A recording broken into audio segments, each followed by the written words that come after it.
Well, hello everyone. Welcome to this evening's webinar, From Disease to Abundant Life with Roy Thompson. A few housekeeping notes here. Please type your questions in the Q&A on your screen, and we will be asking those questions and answering them at the end of the webinar. Also, be sure and sign up on April 7th, will be our next webinar, where Shane New and David Kleinschmidt will discuss nitrogen. Nitrogen prices obviously are going through the roof, but there's ways that you can use the principles and the processes to save you money on nitrogen. So we're fortunate this evening to have with us Roy Thompson. I've met Roy a number of years ago and have followed him, and he has quite a story to tell. Roy and his wife Meredith, along with their 3 young children, farm and ranch in north central South Dakota. In 2015, Roy experienced a radical health transformation, and this has led him on a journey where he's not only changed his health and his family's health, but he's also moved down the regenerative path and changed his farming and ranching operation. It's a remarkable story, and it's really a story of hope and encouragement for all of us. So with that, I'll turn it over to you, Roy. Okay, well, thank you so much, Gabe. And for everybody here tonight, thank you so much for the opportunity to get to be a part. I am just absolutely thrilled. I apologize if I drone on too long. I do love talking, especially when it comes to life, to living an abundant life in your health. But also, one thing I've really noticed here over the last several years is, really regenerating life in the soil. And it's just a trickle down effect from the soil on, because that's where true health begins. And so I'm truly humbled and honored to be here tonight. And I like to start out with the title first, because from dis-ease to abundant life, I just love the opportunity to tell people that the word disease doesn't have to be a lifelong word that you just live with all the time. If you break the word down, dis-ease, it's not easy to go through. It's not enjoyable to go through. But in reality, there's a whole lot of negative connotations that come from the word disease, and rightfully so. I think if we could raise our hands here and everybody could see everybody, we could all raise our hands to the fact that we all know somebody, maybe in our family, maybe yourself personally, or someone, a friend that has a chronic illness, chronic pain, chronic disease. And what I want to share today is that doesn't have to be, a lifelong word that you live by, and certainly not one that you have to identify yourself with. So as I get going, I would like to show you, let's see here if I can, there we go. Introduce you to my spark plugs here. Everything I do, it's at the end of the day, I love the fact of getting to bring my family along and teach them healthy living, healthy eating, how to take care of the soil. And so that's my wife there, Meredith, that she's holding our little girl Mesa, and then India Rose is down holding onto her legs. She's the one in the middle, and then Hyde Wilder, he's up at the top. They are a set of twins, and I would have to say that the best adjectives for them is here, there, and gone. That's basically the best way to describe them. So that's a little picture of my family. Back when my journey started, my health journey started, I was always active. If you would have told me in high school that I care about nutrition and health and even soil health or farming even, I would have probably laughed at you. I mean, I love football, exercise, working outside, bullfighting at rodeos and camps and different things. I got into that shortly before I got sick. I attended Selby Area High School, which is about 20 miles away from where I live, and I graduated there in 2005. I went to Lake Area Technical Institute in Watertown for diesel mechanics. The first year, I got a scholarship for most improved. Now, I've always wondered, is that really a compliment or not? Because I knew nothing going there. And yet, so I guess I learned something the first year. The second year, my grades kind of slacked off because I'm at Meredith. And I did learn some about diesel mechanics as well, but she had their family owned a dairy south of town. So I went and learned dairy farming for a time. So I helped there more than concentrating on my studies, I do have to say. But I graduated in the spring from LATI, spring of 2007, but not before I actually started getting sick. The March kind of came and it was the typical cold and flu season. I mean, it was just felt run down, felt tired, felt congested, just typical cold. So when I came home over the weekend, I had my mom call the doctor in Selby and just picked me up a Z-Pack. He gave me zithromycin and I got to feeling better. Well, that about 4 weeks later, exactly, April came and therefore I got sick again. Everything the exact same, except this time it was even a little worse and it took me a little longer to actually get it over. Got another Z-Pack, never seen the doctor, just came back to school and went on with my May, last month of school. I think I had 2 weeks left in May and I just felt awful. I got to feeling sick again. Got another Z-Pack. This time I just never really got beyond that. In June, I began losing a lot of weight and just not having any energy. When I'd go to Watertown to see Meredith on the weekend or something, I would have to stop to sleep along the way. I just felt awful. And I noticed things probably weren't right, nor were they getting better, but I just didn't want to say anything to anybody yet. That weekend, when I got there, we were milking cows and Meredith looked at me and said, "Have you been losing weight?" And of course, I didn't want to hear that. I always wanted to be robust and feel good and be fit and all this stuff. But I really had been losing a lot of weight and I knew it, but yet I hadn't said it yet. So June continued and just continued feeling exhausted, losing weight. Finally, I decided to tell my mom how long I'd been not feeling well. And if you know my mom, which I know you don't, but she was very upset with me for not telling her right away. And she got me doctoring right away in town. And they just did all the blood tests, did all the stool samples, got me a colonoscopy, all those things. And so that started the doctors, the testing procedures, everything. It turned out that I had Epstein-Barr virus. I'd had a Clostridium difficile intestinal infection for a very long time. So it was running rampant in my gut. Epstein-Barr is very similar to mono.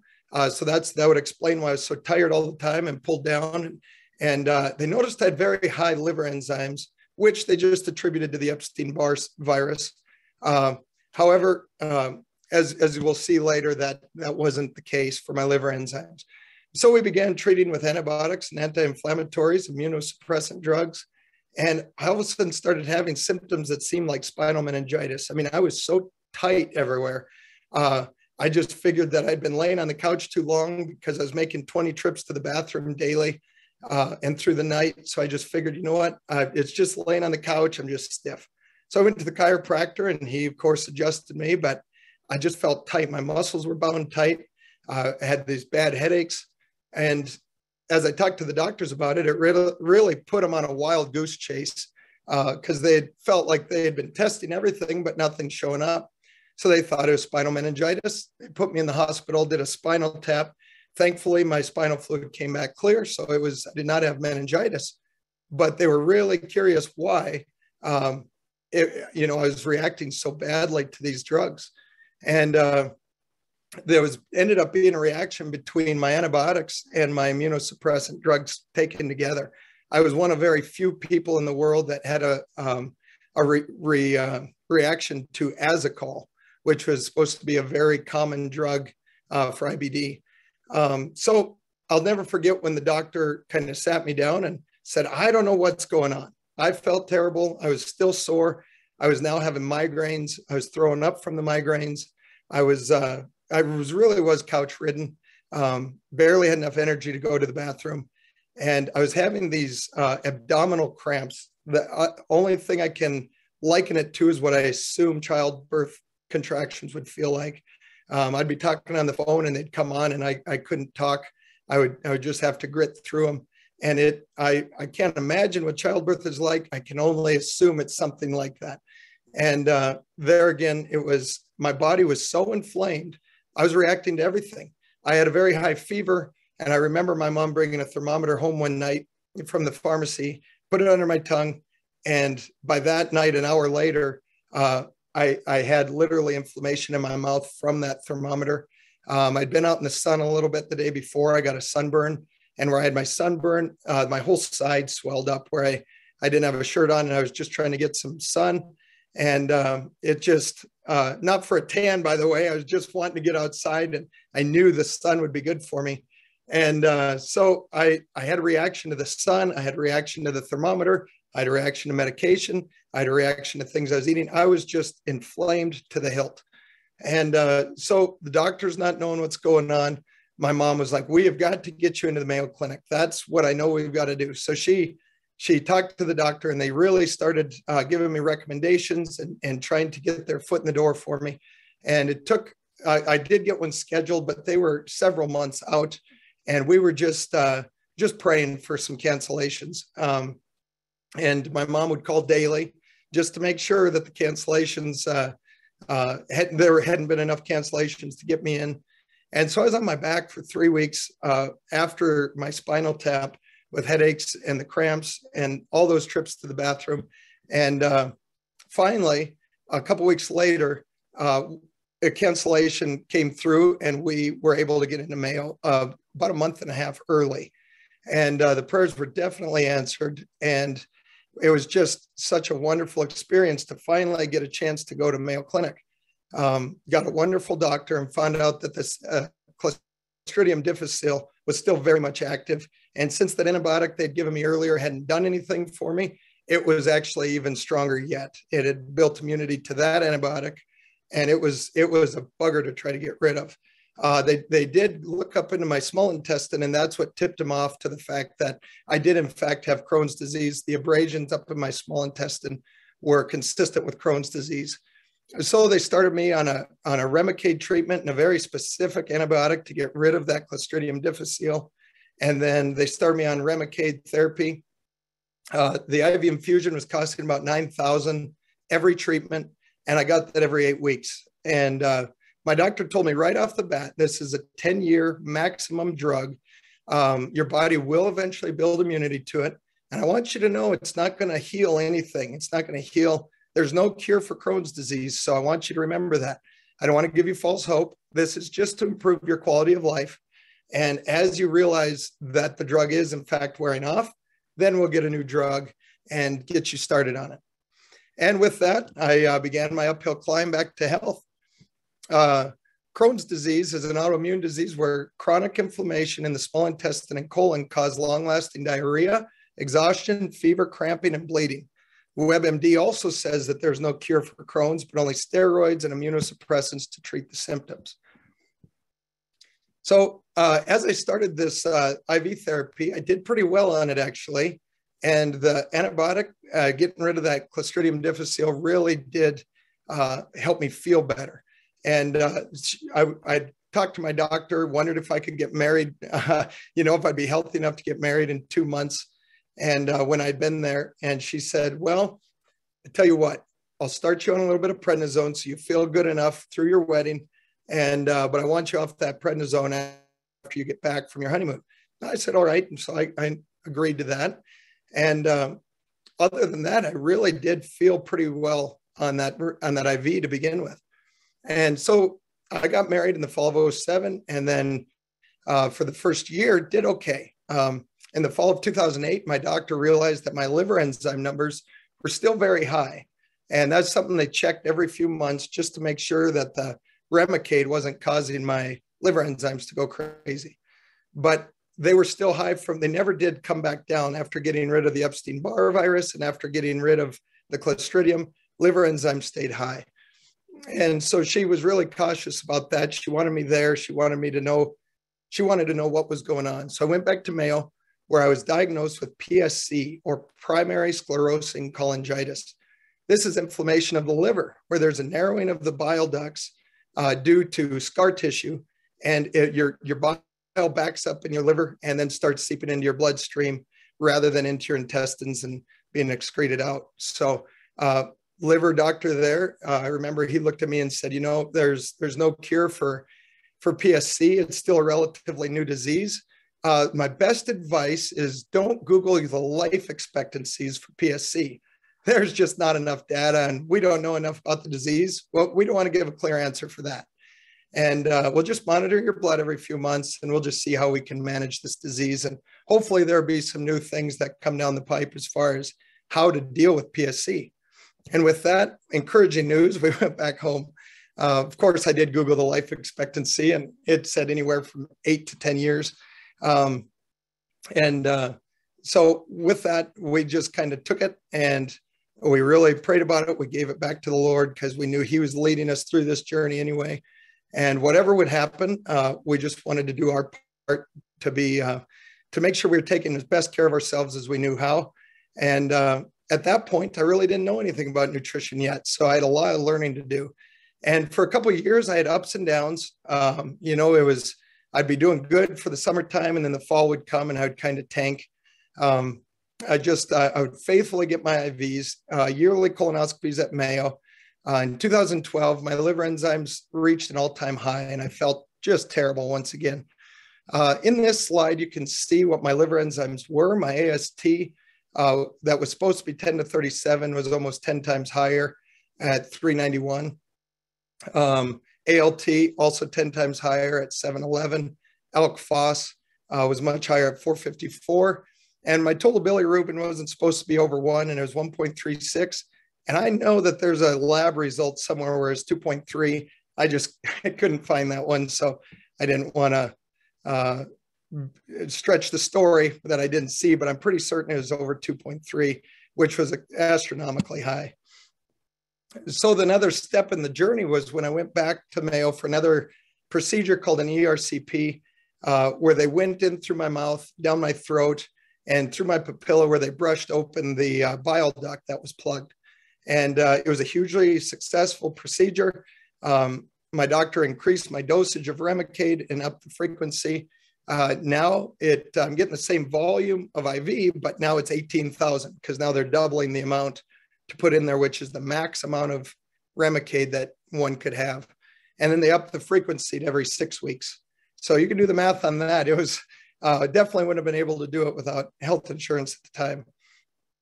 So as I came back from the Mayo Clinic, and before I went for that procedure, even more so, I really realized some key things. And this probably sounds crazy, but this is how ignorant I was to the food I ate and to nutrition.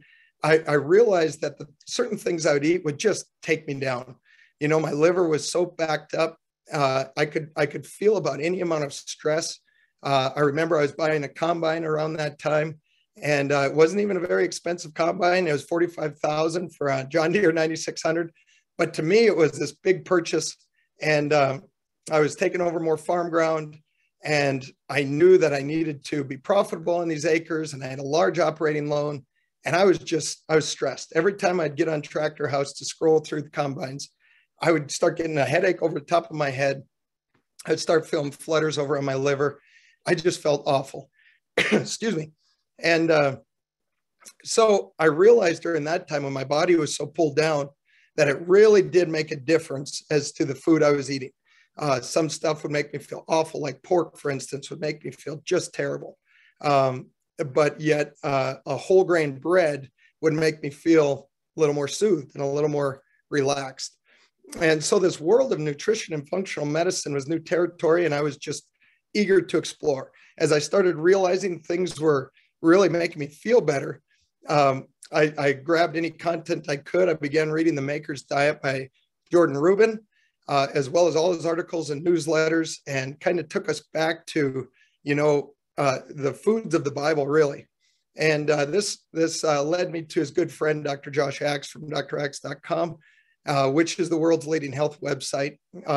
This is where I learned that food can actually be medicine. Meredith and I began changing our diets. With more we learned, we just would change more and more things. The very first thing that I changed, and I tell people this, when I would tell people my story shortly after I had my health transformation, I could just see them get kind of tired eyes and get kind of overwhelmed. Well, if I want to eat this way, it's going to take me forever. I'm not going to do it. So what I realized is I just need to simplify. And the very first thing I did at changing the way I ate was changing the Mountain Dew I drank. Literally, I went from a high fructose corn syrup pop, Mountain Dew pop, to the throwback Mountain Dew, which was real sugar. Still had all the terrible stuff in it, like brominated vegetable oil and dyes and all that stuff, but it was real sugar.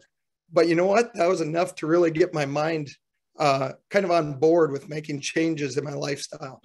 And I really, really realized that all of a sudden, well, now I could go without pop. I'll just get the Starbucks Frappuccino at the gas station next time. And that still has 48 carbs per jar, but I'm still going to go that. At least it's not pop. And that's how I started weaning myself off pop. And literally, the more I learned, the more things we would add. And it just kind of got that flywheel rolling. So what I learned when my liver was really pulled down and I was feeling so sick is that stress is not good and the food you eat matters. So they having up my meds and having worsening symptoms, I got to thinking, you know what, I better have a plan, because I'm feeling good now with the doubled medicine, but say what, 3 years, is that what I have left here on this medication? I better have a plan for what to do from that point. And it didn't take a rocket scientist to learn the very basics. Food matters, stress is not good. So like I say, our diet started out small, and we limited fructose corn syrup, and the pop we drink, limited fried food and processed foods. And so we were on this journey of making these changes, very practical, small changes. And then there's a YouTube video that really changed my life. Dr. Axe was talking about how the root of autoimmune disease was toxicity. And I was, wow, I never heard of toxicity before. I mean, I've heard of toxic chemicals, but yet, do we really have toxins in our body? And so I realized, excuse me, after going through that YouTube video, and granted, he was selling a product at the end, which was the Secret Detox program that I ended up going through. And we'll get to that in a minute. But I really did realize that toxicity in our food, in our water, in our dental fillings, medications, in the air we breathe, we're surrounded by toxins. And as these toxins build up over time, they slowly degrade our bodies until it becomes a problem that does turn into symptoms. Many of our health problems nowadays really stems from the gut. And if you can imagine your intestinal lining like being a bug net. Now they've got real small holes, when you catch a bug, it lets some air through so you can capture that insect. But if you think of your intestines as being those really small holes that proper vitamins and nutrients slip through and into your bloodstream, what happens when toxicity kind of becomes a problem in your life, it will actually stress that intestinal integrity, that those fibers in your intestines will actually begin to stretch and those holes become bigger.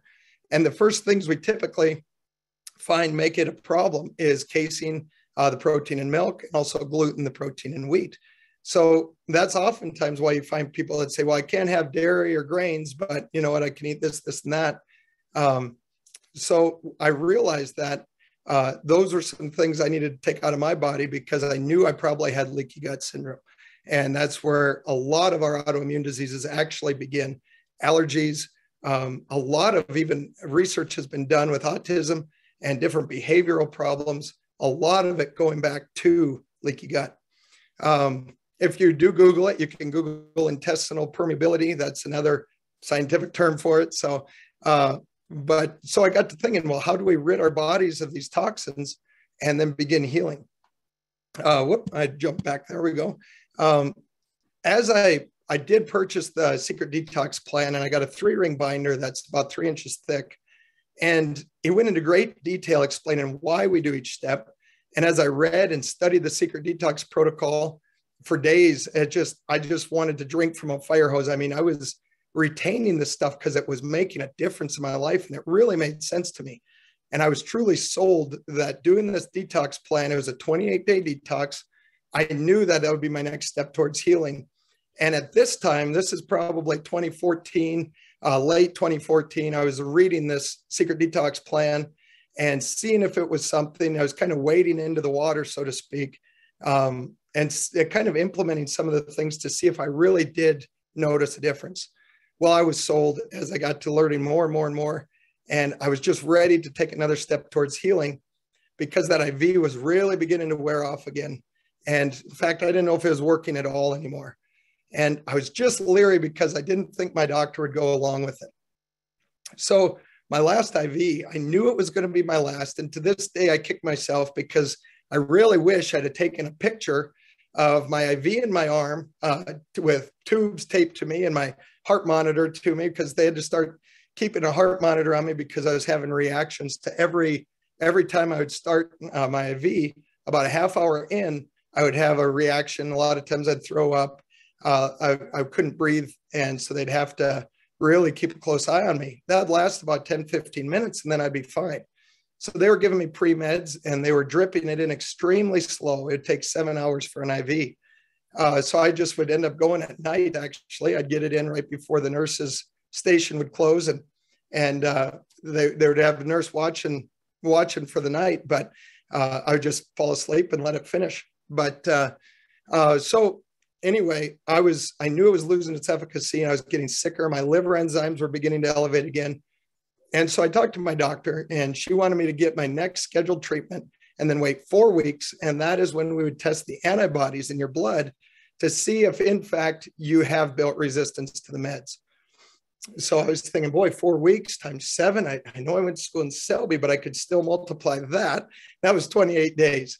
I was like a 28-day detox, 28 days between getting my IV and when she's going to test my blood again. I just kept my mouth shut.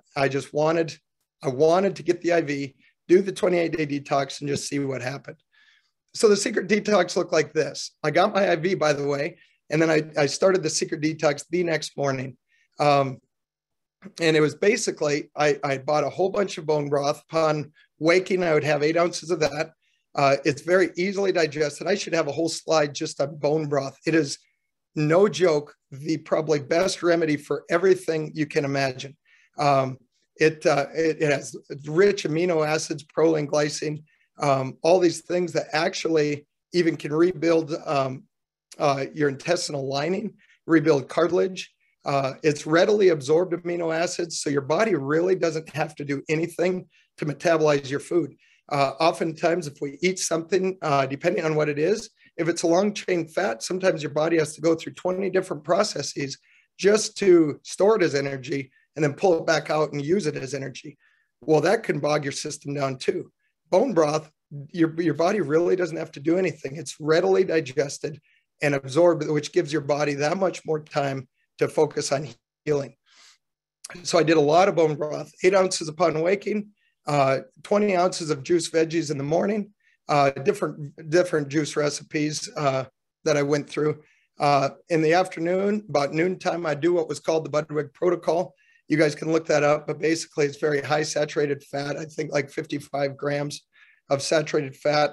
It was 8 ounces of A2 kefir or yogurt. That's the specific protein in the milk. It's much easier digestible. Goat's milk is all A2. You need to have an older breed of milk cow to get A2. Anyway, I had A2 kefir or yogurt. You mix in 2 tablespoons of organic flax oil, 2 tablespoons of coconut oil, 4 tablespoons of soaked chia seeds, and then cinnamon. And you mix that all up, and it truly is like putting a battery charger on your cells, your mitochondria. It just really would liven up your cells. You felt amazing after it. It tasted awful, not gonna lie. But once you felt that feeling, your body actually began craving it. So then at mid-afternoon, I'd have a salad with some grass-fed protein, and then supper was a feast. I'd have grass-fed or wild-caught protein, steamed veggies. We pretty much didn't have any starches throughout that month or sugar until I started replacing my 20 ounces of juice veggies with a berry smoothie halfway through. So 28 days later, I felt healthier than ever. I was more vibrant than even I was in high school. I had more energy, and I was thin still. I mean, I hadn't gained much weight back, but I just felt great, and I felt calm. That's the thing. My system felt calm. I didn't feel inflamed anywhere. And I went for my 4-week blood test to check the antibodies and check for elevated liver enzymes. Not to be distracting, but that picture over on the right is my girl India jumping off of a bale onto loose hay. And yes, there's a reason why she has had 2 broken arms already. She's tough to get to. Be careful. So these are actually my emails from my doctor. I wanted to scan them and put them on, but I couldn't make the document big enough to read it very well. So I said to my, after my 28 days, I went and got my blood tested. And this was all she said. Your most recent blood work is absolutely normal. Liver enzymes are great. Good job at whatever you're doing and keeping yourself healthy. Well, me, I'm just ecstatic. I said, wow, that's wonderful. So when do we hear about that antibody test? A couple hours later that day, she said, Roy, you had a very low level of Remicade in your system and a high antibody level. So we must get your IVs on time and be on the highest dose, which I already was. I gave her the dosage, and I typed a long email and told her what the detox was that I did. I asked her if she'd support me in going off Remicade. She said, I would like you to continue your diet and your meds together, because surely the medicine has to be doing something. And I struggled with it because I'm a recovering people pleaser, folks. So I didn't know if I should say anything, but I just couldn't let it go. I said, with all due respect, I feel that I've detoxed the meds out of my body, and my body has in fact built the immunity, since you said we have high antibodies. Since I'm doing so well with such little medicine in my system, would you please consider supporting me on a 6-month trial run without meds? My doctor wrote back and said, I'm very afraid of doing this, but this is not a dictatorship. It is a partnership. So if you're okay with the risk of having a flare up and being a long ways away from Mayo, I'm okay with it too. With that, I was dancing. I'm not a good dancer, but I was thrilled. And since that conversation, I'm still off medication for 7 years now. No flare-ups or Crohn's symptoms. Continue my annual Mayo Clinic checkups with colonoscopies. I haven't for the last 2 years now, but I probably will next year just to check, but I haven't had any reason to. The first year showed inactive disease and no inflammation. They could still see where the disease was, but it wasn't active. Within the second year, the surgeon that was doing the colonoscopy had to page my doctor and make sure that he had the correct patient, because what he was looking for, he couldn't see anything. There was nothing from the results that I'd had in my past. There was no active disease. There was no scarring. There was nothing. And the following years have been wonderful as well. I haven't gone back, like I say, for 2 years now, but I would like to, again, just to kind of keep tabs on what it looks like. I went into her meeting and she said, honestly, she said, you have a textbook colon. She said, it looks great. And she said, I have nothing to show you on here. It's just picture after picture of good things. And so I was thrilled. Liver enzymes were completely in the normal range. Excuse me. So my health transformation, like I said earlier, people, when I went through this transformation, people were like, well, what can I do to start? And excited. And then as I would go through the whole story and go through the whole detox and tell them where I got all my food, then they would all of a sudden lose interest. And so what I kind of narrowed it down to let people know it doesn't have to be overwhelming. Just start with what you consume the absolute most of, and figure those maybe two or three things out, and do your best to make it the absolute healthiest, nutrient dense, cleanest 3 things.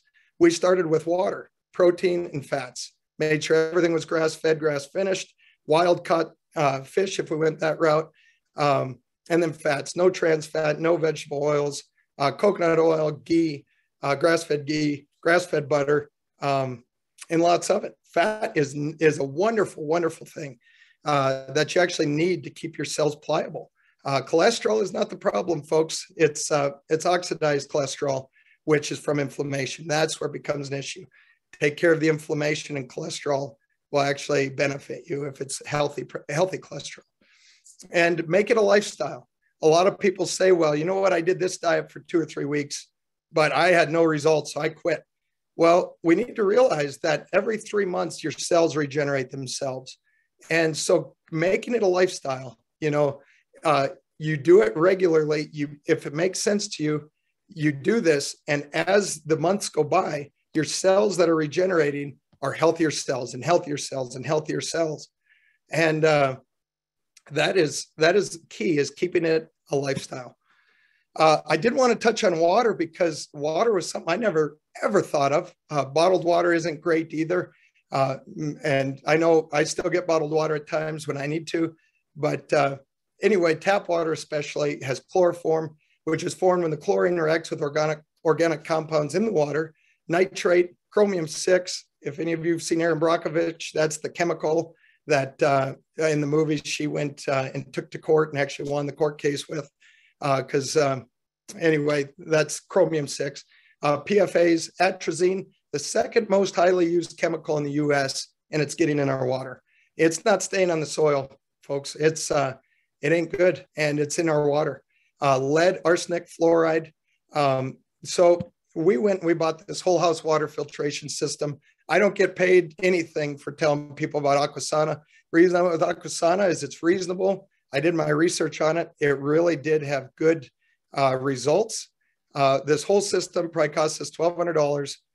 It's the whole house water filtration system with the under the sink one. We needed to get the RO system as well. So our drinking water would be doubly filtered. And then also the whole house doesn't take out fluoride. So the under the sink one does. And the first time we changed our filters, that's what it looked like on the right. The white one's obviously brand new, the other one's not. I threw it on a pad of cement, and literally a rust-colored substance stayed on the cement. Just incredible. So I wanted to touch on that. Like I say, aquasana.com is a great place if anybody's interested. So like I said earlier, disease does not have to be a lifelong condition. You need to remove the toxins, add nutrient-dense healing foods, concentrate on healing your gut, add in proper supplements, but not too many. Oftentimes I talk to people who are into functional medicine. And a cousin of mine, for instance, told me one time that she took a handful of supplements every day and she was feeling awful. And so I told her, I said, don't take any, just concentrate on nutrient-dense healing foods, pastured eggs, grass-fed proteins, wild-caught proteins, A2 dairy, minimally pasteurized, stuff like that. Add in probiotics and enzymes. That's the very root of a lot of problems anyway. So just start there. Don't be too clean. Get in the soil, which takes us to our microbiome. Our microbiome has a diverse symbiotic relationship taking place within bacteria and fungal communities of our gut. The vibrancy of our microbiome largely determines the vibrancy of our health. And antibiotics and other medications, environmental toxins, and stress really do kill off that bacteria. And this is where it really started making sense to me as I started looking into why health actually does begin in the soil. That plant there, unfortunately, is not from my field. It's probably one that you'd see on Gabe's place or something. But all those dirty roots is actually the soil microbiome. It's a sociobiome. That tells you right there by looking at those roots that there is a good, healthy soil that plant is living in. And it's corresponding with mycorrhizal fungi and corresponding with different fungal components and a whole lot of stuff that if you follow Understanding Ag, they talk about all the time. So it's very similar to our microbiome. It is very similar. In fact, a lot of soil health really does tie together with human health. Are the plants reacting under the soil with biology, or is the soil just simply a petri dish for housing roots growing with synthetic amendments just to raise a crop? That would be similar. The synthetic amendments is similar to antibiotics, immunosuppressants, things like that that people take. I feel like what you do to the soil to kill off the microbiome is the same thing we do to kill our microbiome. Antibiotics, stress, all the toxins that I talked about. Similar to antibiotics, in our microbiome, tillage, all the synthetic amendments are very harmful and disruptive. These are a couple of pictures of our operation. When I first started, this was my first year on the right there, where I started moving a polywire through pearl millet and Sudan grass field. And then the one right up above that is me moving my cows off of that cover crop field as well. That's India on the left when she was, I think, 2 or 3. I was out doing my pollinator mix. I was doing my bee count for my pollinator mix that we took part in with the NRCS. And I'll talk about that in a little bit, but she wanted to come along and count bees with me. So obviously I got pictures on the right of clean roots and the one on the left of dirty roots. This starts me transitioning over to what I realized was really, really wrong with the way I was operating.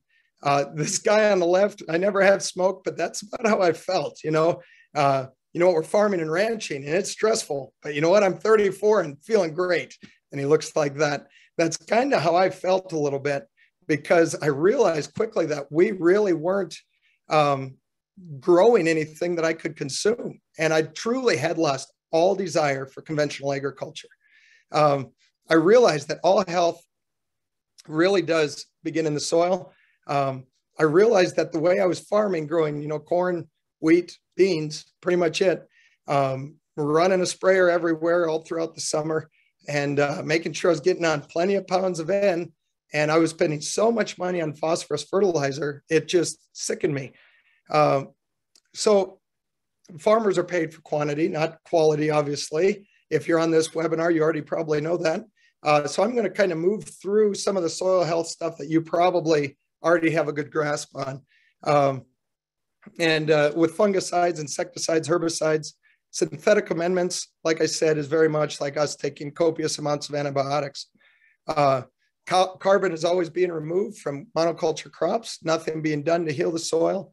NPK fertilizers as Dr. Christine Jones would say, they're an empty vessel. The crop may look great, they may look tall and thriving, but inside that plant it's really void of anything. And that kind of turns over to where our food is at nowadays too, because if it's not in the soil, it's not going to be in your food. And the more and more we keep pushing synthetic amendments and newer hybridized seeds and trying to, just get a handle on this conventional agriculture and always have a new thing to throw at our biology. Our biology is always going to be changing to try to not have that synthetic amendment take it down. But our soils are so degraded that our food is therefore very degraded as well. So animals consuming these plants that are grown in a regenerative ecosystem with thriving soil will have a much more much more dense nutrient profile, including higher amounts of CLA, antioxidants, vitamins, and a far more balanced fatty acid profile in their meat, milk, and fat than conventionally raised animals. So I'll probably skim through that. But the thing that really kind of slapped me in the face was realizing I was doing nothing. I'm raising beef with implanted hormones. I'm raising crops that I wouldn't want to feed my family or eat myself. And we're also selling all our calves, but yet I'm not keeping any that I butcher for ourselves. We use antibiotics, we used implants, all that stuff. So I thought I needed to quit and start something like a health website or anything like that I surely can't farm now that I have all this knowledge of what's wrong with our food system and what's wrong with the way I'm farming. And I didn't know how I could operate, spraying the chemicals, the fertilizer, the hybridized seed in the ground, and seed treatment all over the place, and feel good about it. So I began taking part in the NRCSB program and was just blown away when doing my monitoring that there's no synthetic amendments applied, but yet everything was thriving. Not only did the plants look to be thriving, but I also noticed just buzzing everywhere. There was bees, butterflies, there was flies, there were spiders, there were beetles, there was deer running out the end of the field, there were coyotes running out the other end because they were trying to go after the pheasants that are finding shelter in that cover crop. I mean, it was all over, was life. And then I'll never forget, I walked right into one of my cornfields to see how it was doing. I mean, it was already tasseled, so I was checking ears and I heard nothing. I just heard absolutely nothing. It truly was the sound of silence. And that was a starting point for me. So I was at church one day and there was a visitor there that I just visited with him just briefly. And I kind of got the idea that he was an organic farmer. So I was talking to him about it. And he actually worked for a farmer that was not organic, but he wanted his boss to move that way. So I asked him if it was possible to be organic no-till and to farm for my cattle and still be profitable. And he said, "Have you ever heard of Gabe Brown?" And I said, "No, I never have." And he said, "Well, let me see." And he's scrolling through his phone. And he said, "I used to have his number." I was like, "Oh, well, no big deal." And so I was like, I'll just Google him when I get home, see if he's anywhere on the internet. Well, YouTube was helpful once again. I consumed hours and hours of content from Gabe, Ryer Chiletta, Dave Brent, Dr. Christine Jones, Dr. Alan Williams, everybody that I could. I mean, it was truly like drinking from a fire hose, like I said, but it was like God just opened up my mind just to download this stuff. And I even subscribed to YouTube Red so I could listen to my earbuds and not watch the video, just so I could keep that content going. And this went on for months. And I heard Gabe say one time that he didn't care for the phrase sustainable agriculture, because why would we want to sustain a degraded resource? And let's be regenerative. That made so much sense to me, because why do we want to sustain a degraded body and a degraded life, really, when it could be abundant, when it could be thriving, when it really could be regenerative?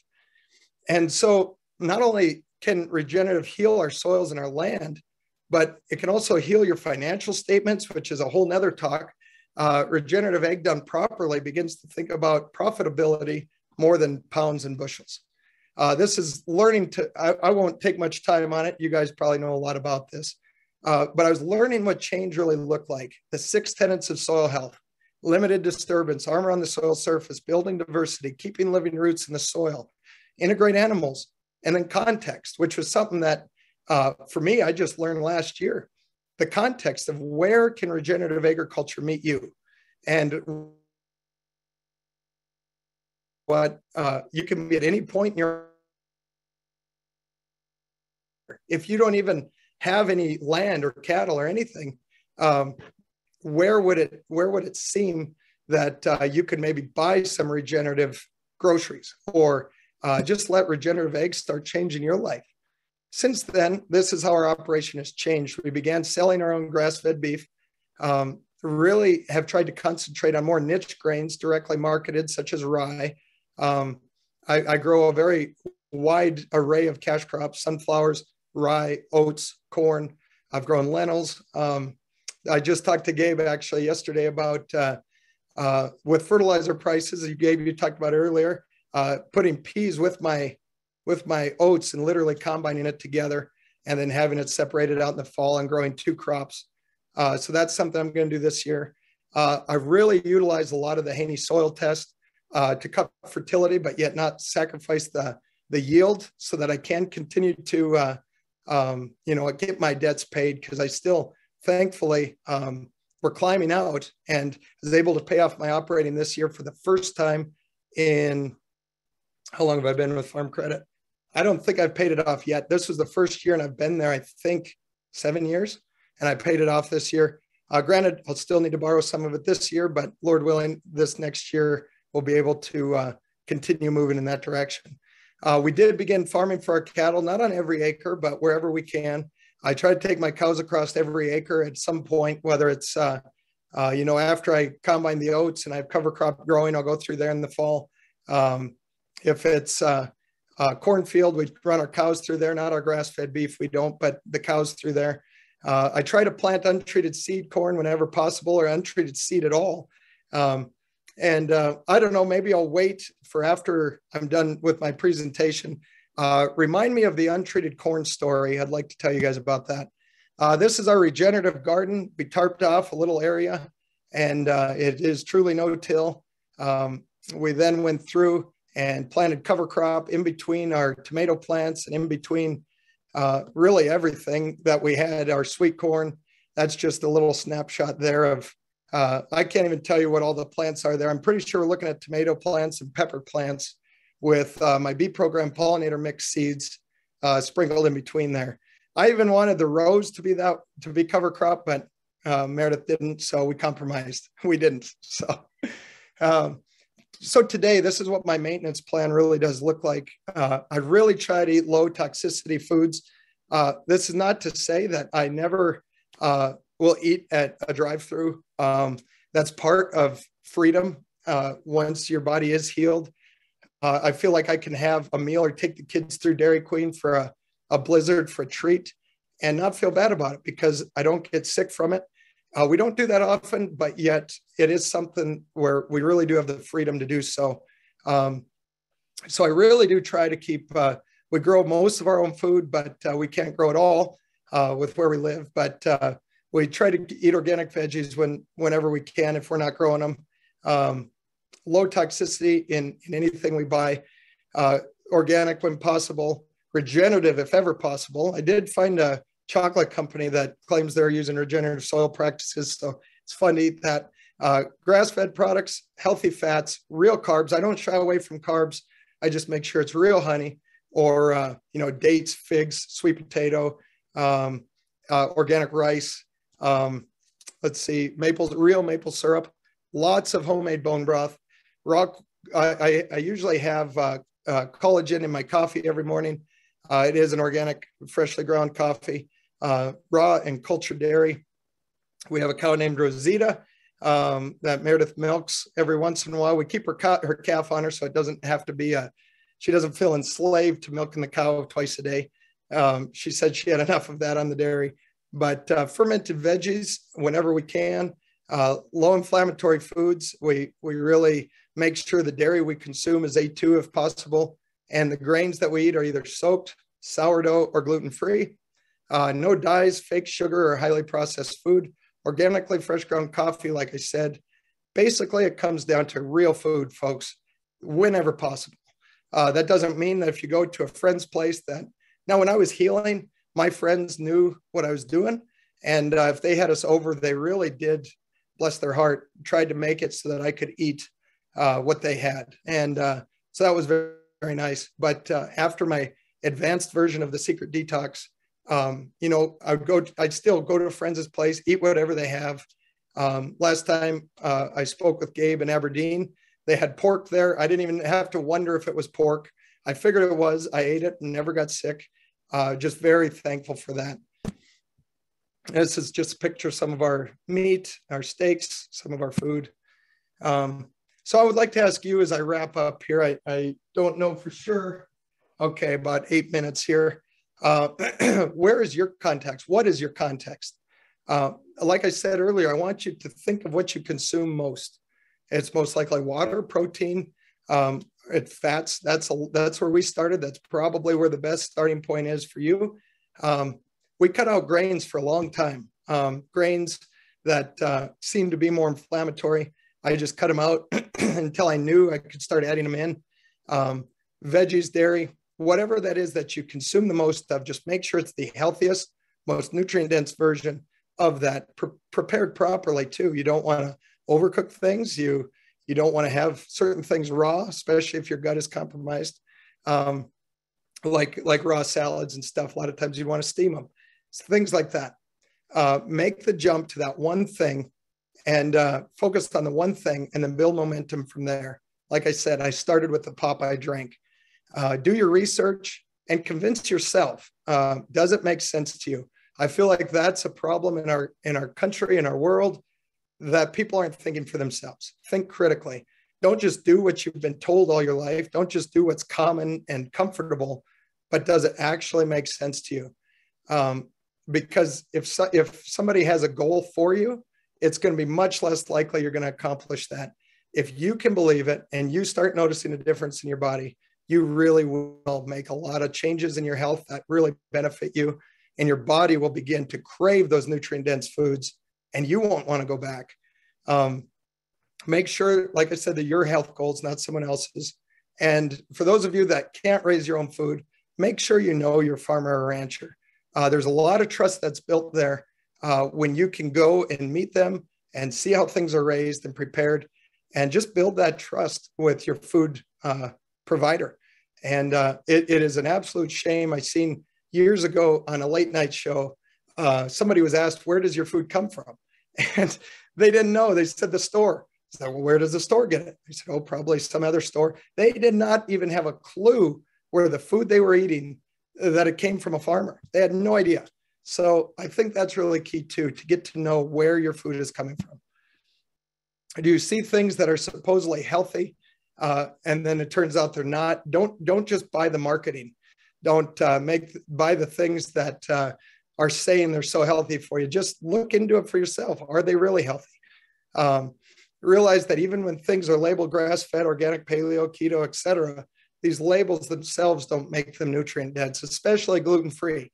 I've heard so many people come up and say, well, I did gluten-free for months and never had any health benefit. And I'm like, well, if you're just focusing on nutrient dense, or if you're not focusing on nutrient dense food, gluten-free isn't going to help you much, because a lot of that is still processed. It might be lowering inflammation, but yet you got to focus on nutrition. Can you incorporate any of these regenerative practices into your livelihood?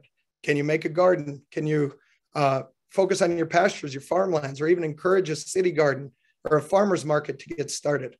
And use regenerative practices in your own town or city.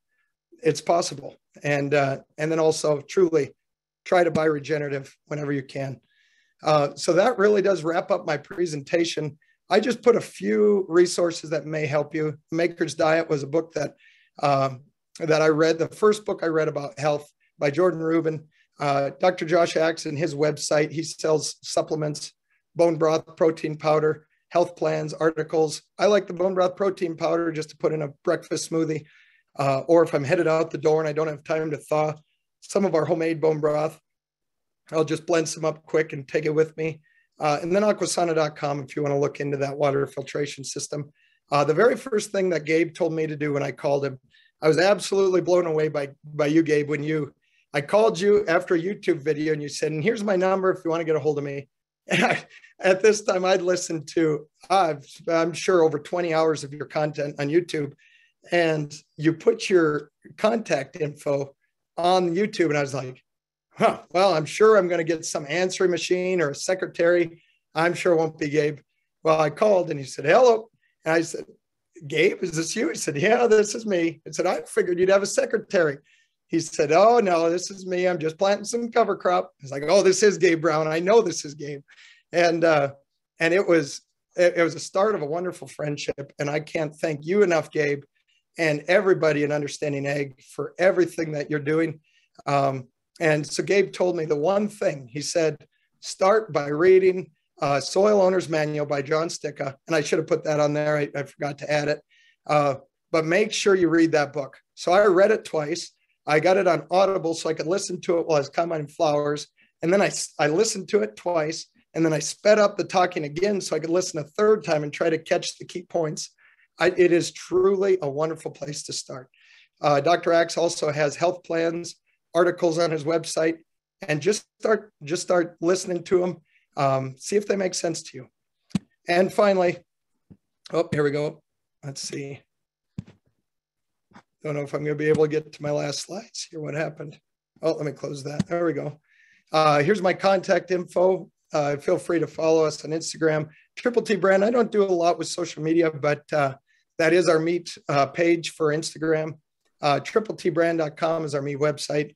Facebook is Triple T Brand. My email, roy@tripletbrand.com. And then my phone number is a very easy one to remember.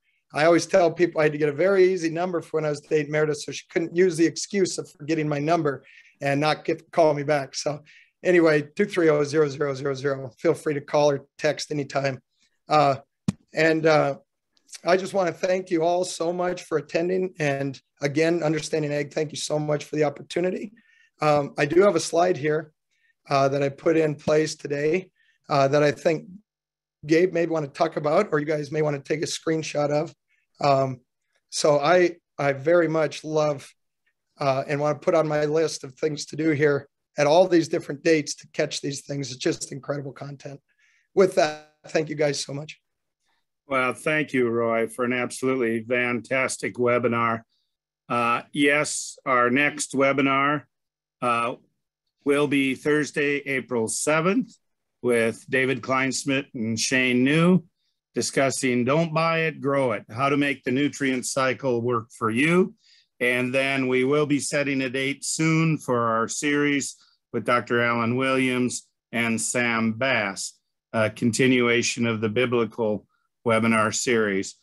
Also, take note, our Regen Ag 101 and our Regen Ag Adaptive Grazing courses are available online. It's the time of the year we're having a lot of soil health academies throughout the country. Please take a look at the Soil Health Academy website for upcoming academies and attend those. Also, of course, you can look at our Understanding Ag website. You can view this webinar. I definitely going to watch it again. And any of the past webinars are available on that site. And then 2 weeks ago, we announced our new regenerative verification program called Regenified. There will be more information coming out on that shortly. So with that, Roy, thank you so much. And I'm going to get right to the questions here. Nathan asks, he states, incredible story. Thanks for sharing, Roy. Can you share where you got your bone broth, or do you make your own, and do you have a recipe for that?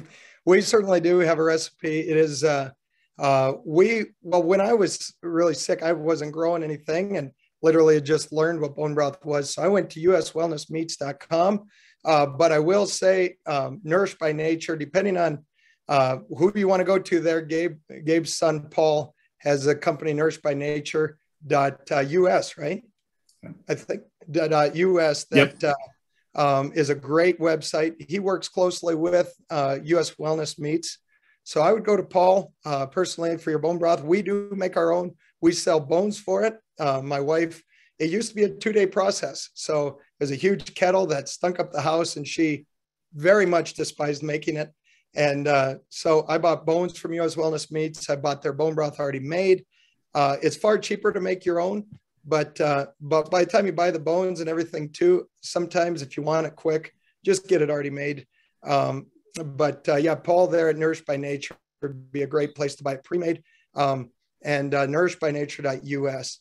So those are the two places I would say, US Wellness Meats or Nourished by Nature. And thank you, Roy. I didn't even pay you for that plug, but right. Appreciate it there. Oh, absolutely. Next question, Donald asks, how has your Haney test changed since you've been moving down this regenerative journey? It's a great question. So the first thing that I did, I got my soil test back and I told Gabe, I said, it does say I should have a little bit of phos here. Should I put some phosphorus down? And Gabe said, no, I wouldn't worry about it. And he said, you got to realize they're giving these soil tests back to the conventional farmers who really want to put this stuff down too. And then I did listen to a webinar by Dr. Christine Jones, and she said the phosphorus could be the first thing to go. If you've ever put phosphorus down once, you have enough for a lifetime. So that has saved me well over $100,000 in the last 4 years, just on my little operation. We farm 900 acres ourselves, and then I do probably about 600 for my brothers and my dad. And I've done the same thing with theirs, is cut out the phosphorus. So to answer your question, the Haney test, I was nervous to cut back as far as it told me I could. So I just did, Gabe said, just do part of it, do the rest, what makes you feel comfortable. And well, when I was putting down my cut rate, I did do a side-by-side, but I realized, and I continued learning about it, and I listened to enough success stories where I was like, okay, I'm done with it. So I just followed the Haney test. And since then, I now have some cornfields this year that won't require any fertilizer. It is where we've kept our cows year in, year out. We've taken the crop off, put a cover crop on, grazed that cover crop. Unfortunately, sometimes grazed it far too long, actually, too. But still, it's showing us that we are moving in the right direction. I take part in an NRCS CSP program. This is actually my last year on it, but it's a nutrient management enhancement. So I actually cannot go over the recommended soil test. And to keep myself accountable, I chose to use the Haney test. You don't have to use that for the CSP enhancement, but I wanted to, just to keep me accountable, to stick by it. This last year, we had a new field come out that used to be alfalfa, and we hadn't. I hate it for the last 2 years. We grazed it, and I went out, and it was my dad's field. I just thought, I know he's going to want me to put 20 gallons of 28 on this oats. So I went out, I put 28 gallons or 20 gallons down, and then we got the Haney test back, and it didn't require any. And I got my hand slapped by the NRCS agent for that. But he said, if I do it again, I'm actually going to lose out on the enhancement. So I don't want to lose that, especially in my last year. But so it has been moving in the right direction. I would say the first year we did it, I don't have the tests in front of me, but I would say it cut me by half the first year. And I've been able to cut probably by a quarter since then. And you can tell when you don't manage it properly, because then all of a sudden the next year you do need to put more back on. So I have a question for you. Since you've been able to significantly reduce rates on your brothers and fathers' cornfields, have they given you a better Christmas present?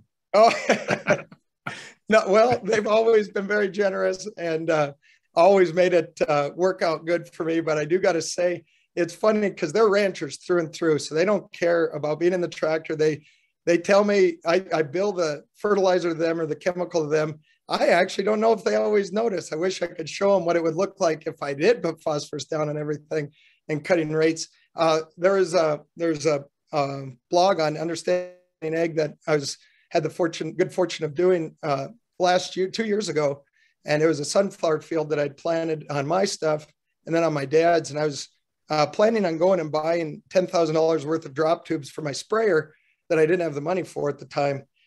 In order to, just in case the Haney test wasn't correct, I was going to go put my fertilizer down, right at the floret right when the floret is coming out for the sunflowers. And I went and did my tissue test, and it came back just maxed out on a lot of the nutrients.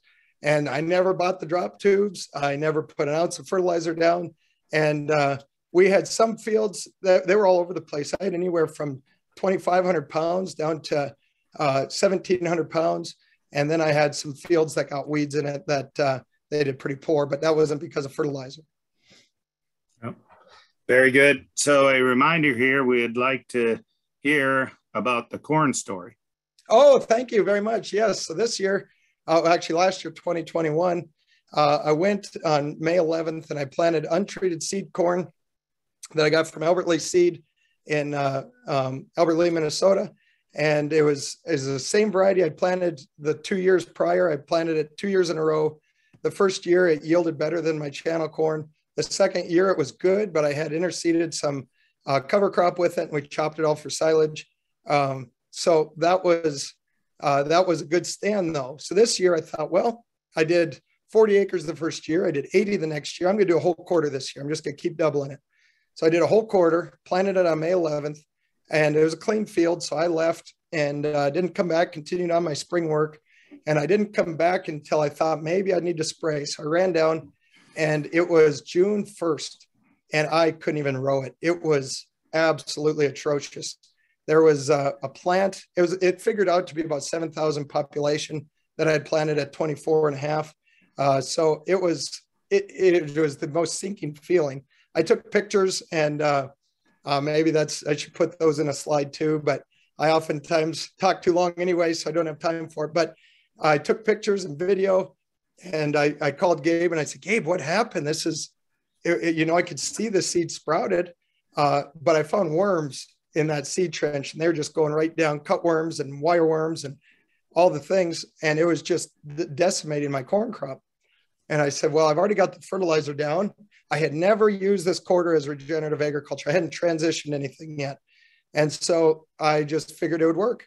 And Gabe said, did you spray any insecticide the year before? I said, well, yeah, as a matter of fact, I did. I had sunflowers down here. I had 12 beetles per head. So I went through and I had the plain spray insecticide plus half the seed on this field was treated with insecticide. So yeah, it was. He said, well, what we're seeing is that ecosystem is knocked out of balance when we kill the biology. When we literally kill the insects, there's not enough good insects there to fight off the pest insects, the harmful insects. And he said, you got to realize when you spray this insecticide, you're killing the vast majority of the good insects, and very, very little amount are actually the harmful insects that you're actually going after. And so I went back, I paid for channel corn. I went through and planted it and it grew just fine. I'd already sold my corn planter. So I had a neighbor come in and plant it for me. He planted it the next day, and I just put in an 89-day channel, and it worked out fine. It was late planted, but we still took a decent crop off. But it was a very big lesson for me to realize that that it's a process. You know, you can't just drop all your fertilizer and drop everything all at once and go 100% regenerative without some chance of having some issues. Going back, what I would have done now is I probably would have planted my corn later, probably planted it the first time in June, and probably gotten away from those worms. I probably also, well, knowing what I know now, I never would have sprayed the insecticide. The year before, I probably would have done pollinator strips instead, get the beneficial insects to come. And Lance Gunderson at Regen Ag Labs talks about how planting pollinator strips in your sunflowers can have some really good benefit and help you do away with that insecticide pass. So it was sometimes you win and sometimes you learn. And that was a learning one. So that was a learning experience. Yes, not a failure. So the next question here, Donald says, Gabe, I read the new article on the Understanding Ag website. Is there a place we can get the actual report? Also, are there any others doing the same test to corroborate the results of this article? And he's talking about the article on where we did some testing of omega-6 and 3s and CLAs on our pastured proteins. And I'm going to ask Alan to step in and answer that. Alan's been doing a lot of work in this space. Alan? Yeah, so we've been working very heavily with Dr. Stefan Van Vliet and his team of researchers on phytonutrient research. Gabe's farm is one of the participating farms. Our farm is a participating farm, and we have a number of our clients' farms and ranches that have been participatory as well.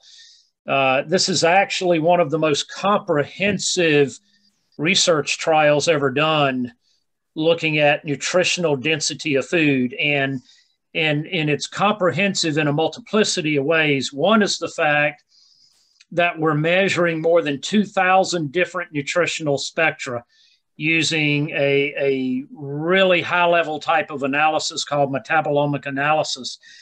But secondly, it's comprehensive because not only are we examining the food product itself, the end product, like most nutritional trials, but we're looking at everything that leads up to the production of that food.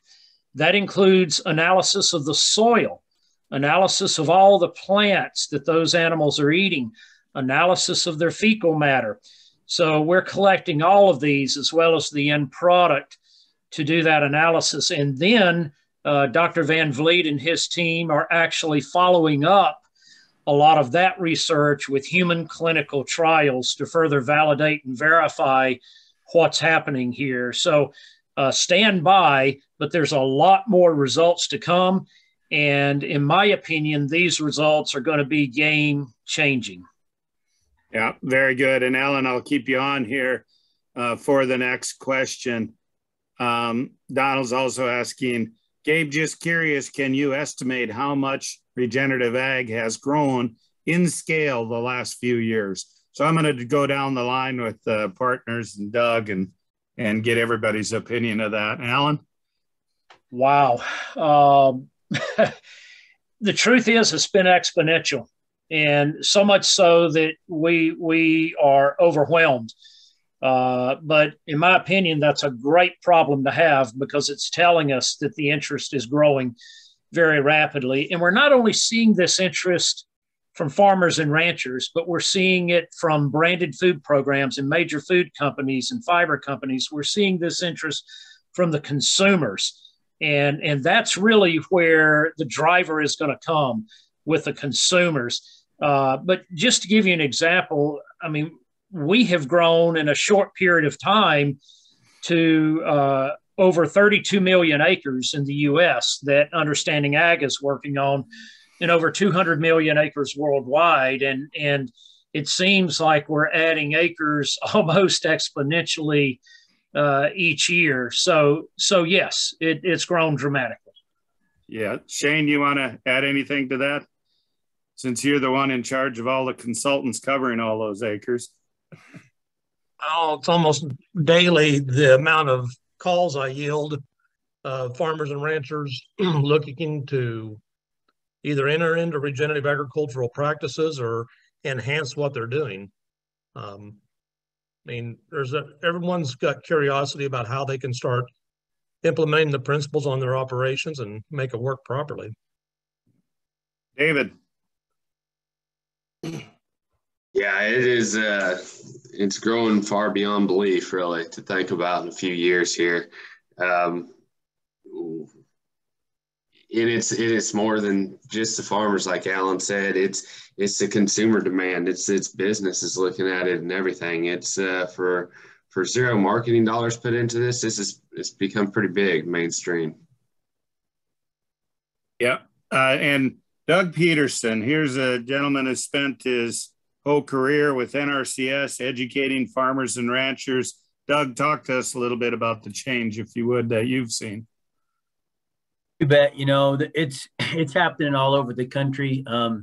You know, the tail end of my career, I spent a lot of time in Iowa, and you know, you wouldn't necessarily think of northern Iowa as a real bastion of regenerative agriculture, but you know, there's a lot of people, even in that part of the world. You know, we've had several clients up there in corn soybean world that really are beginning to see and understand that they have to do some things different.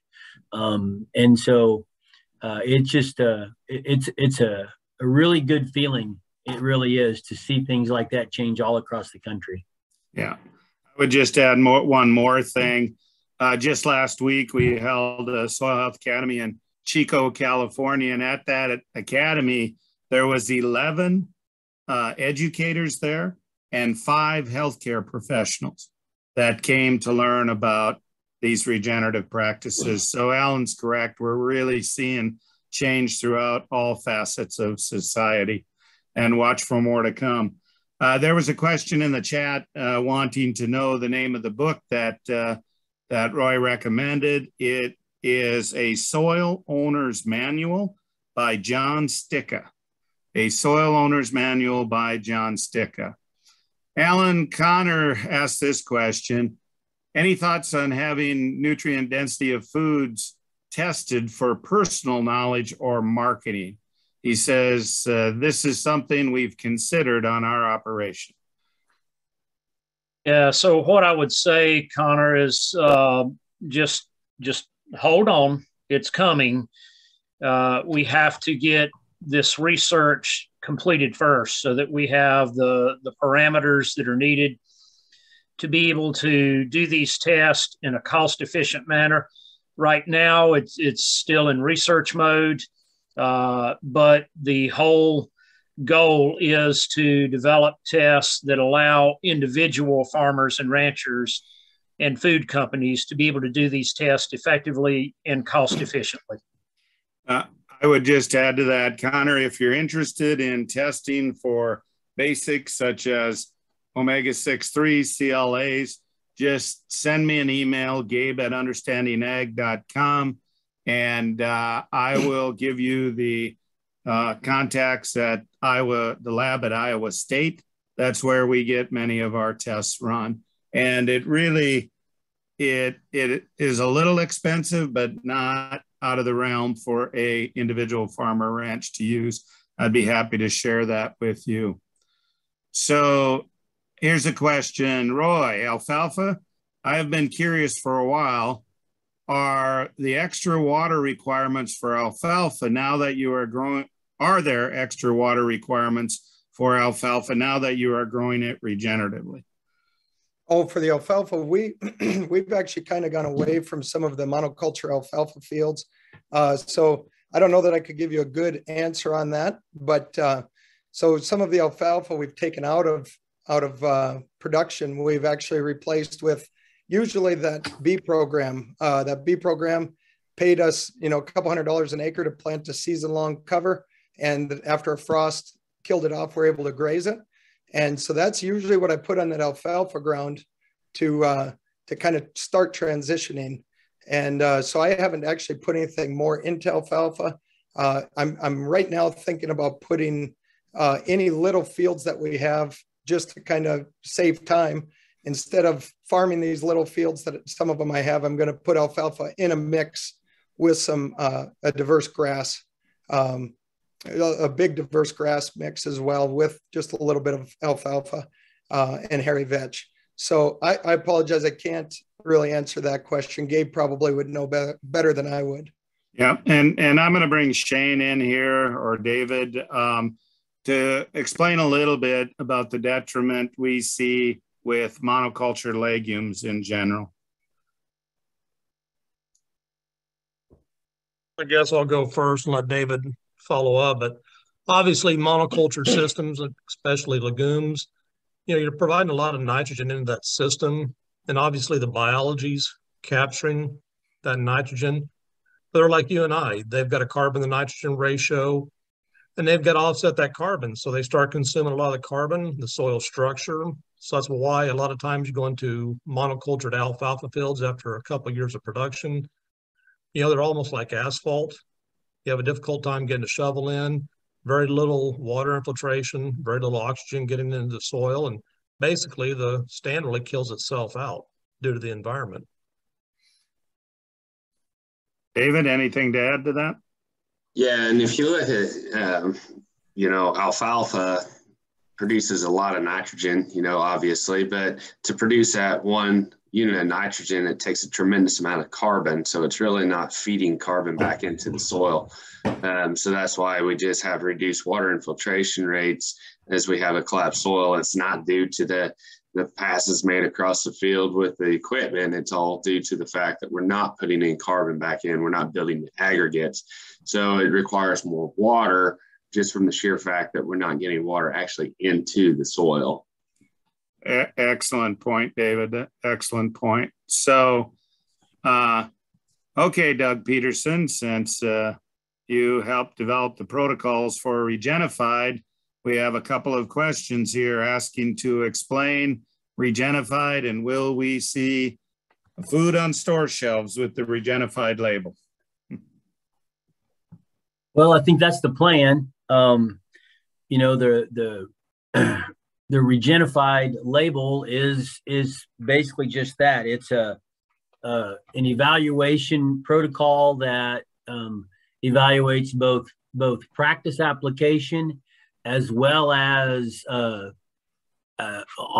the land outcomes in the soil and on the land.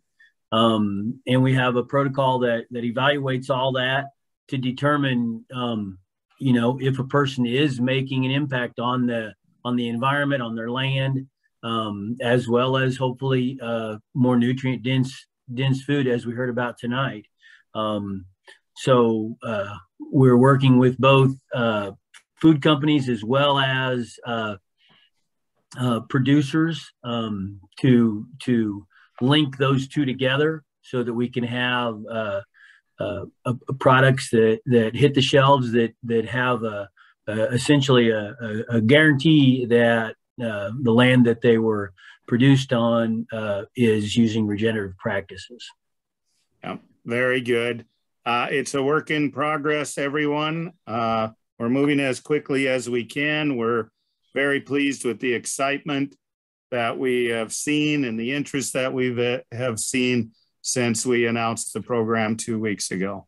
So Linda is asking, Roy, where can I learn more about the bee program that you talked about?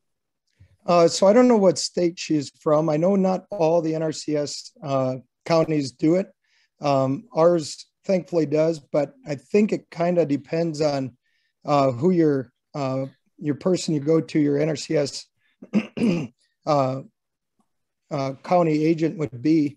But I would go there and ask them.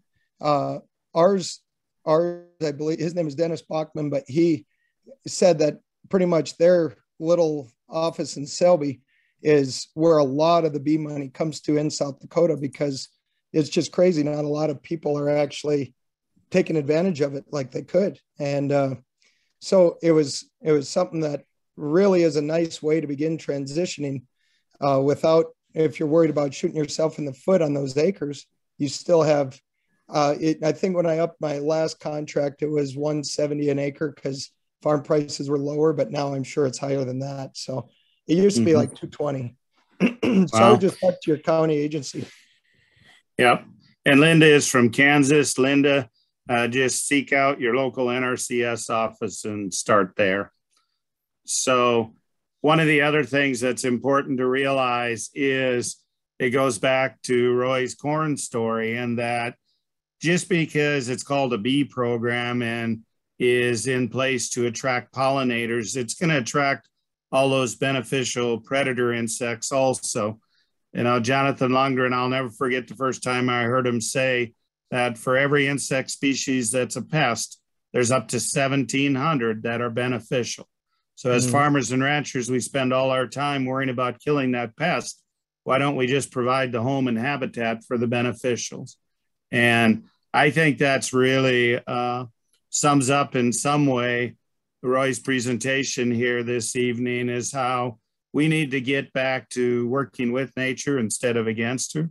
And we need to focus on soil health, plant health, animal health, and how it pertains to human health. At Understanding Ag and Soil Health Academy, we are focused on the fact that the way we're going to heal not only ecosystems, but the people on this planet is by starting with the soil and bringing everyone together for finding common ground for common good. With that, I want to thank Roy, Meredith, and their family for the wonderful presentation here today. It'll be available soon on the Understanding Ag website. With that, I bid everyone a good day. Thank you, everyone. Thank you.